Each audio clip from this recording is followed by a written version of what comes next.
20 years ago. There's a story about this here saloon.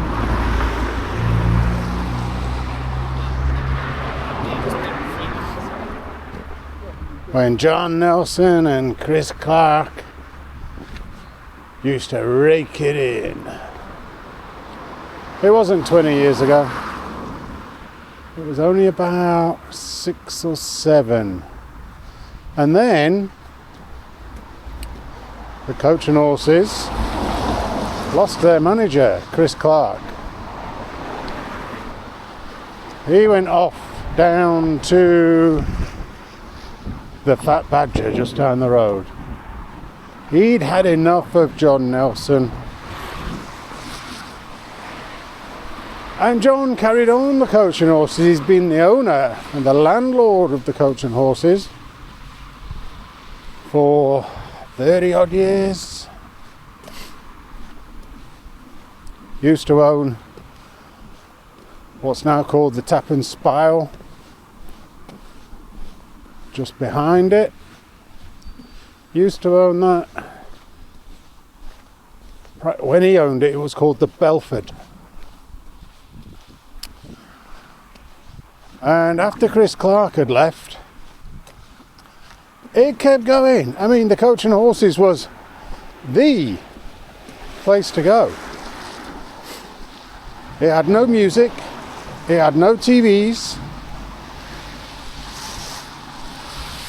it had a bar that was in the middle of the space, so all of the clientele had to walk around it. And it meant that if you're waiting at the bar, then there's people pushing past you and getting past them. It made a superb atmosphere, and it got very busy. I remember prior to cigarettes being banned in there was a few times I actually had to leave because it was so smoky in there. It was ruining my eyes. But there's always a buzz in that place. It was heaving. It brought in a shed load of money. Absolute shed load. And John Nelson thought he was the king of the town. In particular, the king of the landlords. He thought he ruled the council. And in some ways, I guess maybe he did.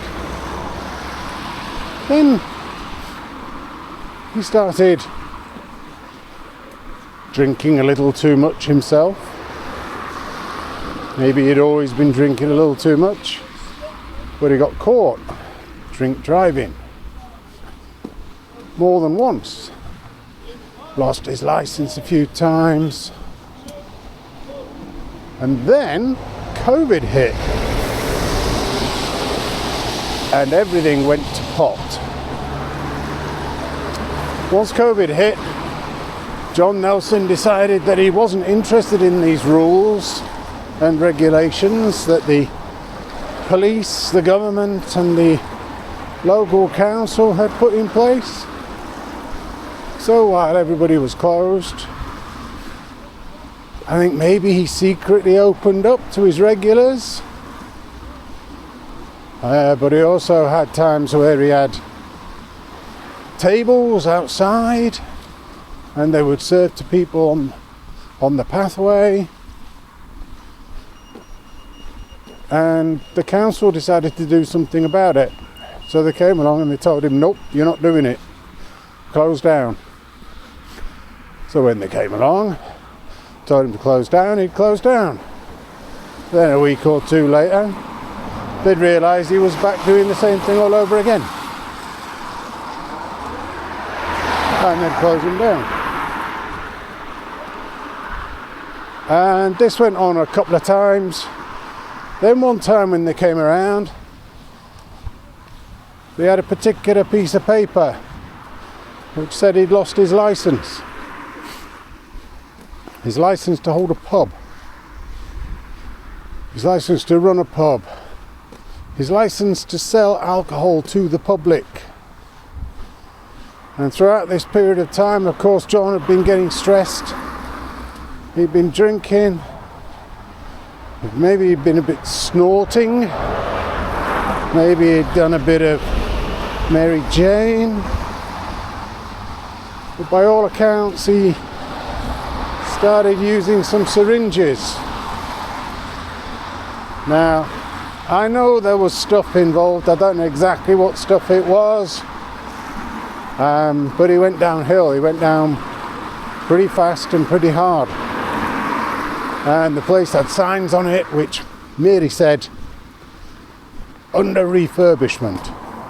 But the rumours and the stories were flying around the town about what was going on and that it was totally closed down. And then the rumours started that he was trying to sell, or he was selling, or he had sold. And eventually he had sold the place. Now, I don't know what happened to John.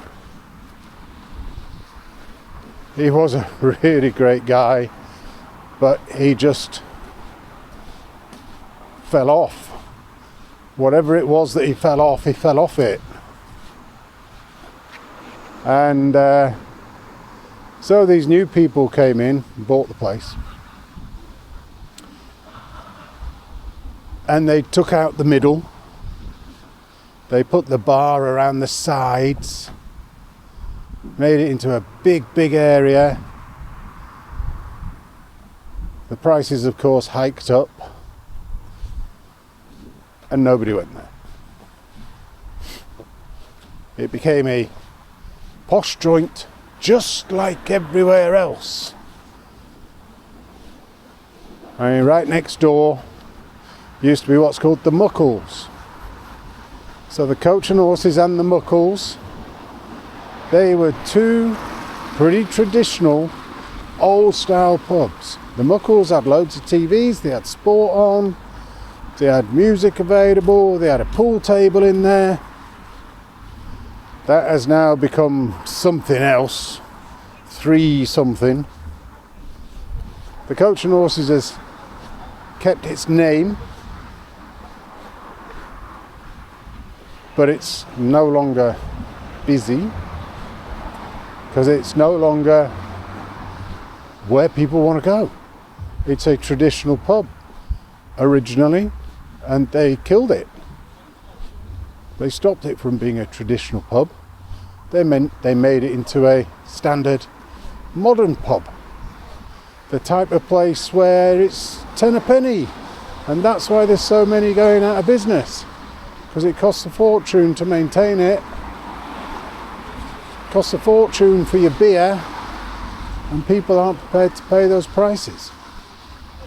So I don't know what's going to happen with the Coach and Horses from now, as I stare at the most iconic place in Harrogate, which is Betty's Tea Shop, Taylor's Tea, and there's the Cenotaph, big plinth, and the lights on the trees, and a quiet Monday evening in Harrogate.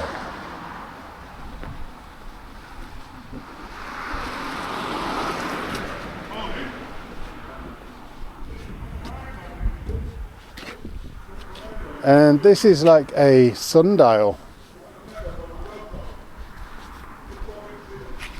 It's supposed to be in the shape of a sundial,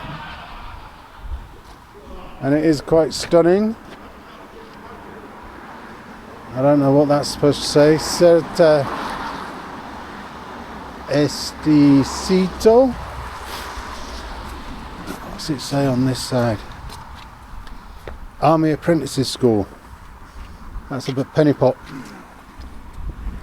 It's very nice. Very nice. Right, I'm going to leave you there.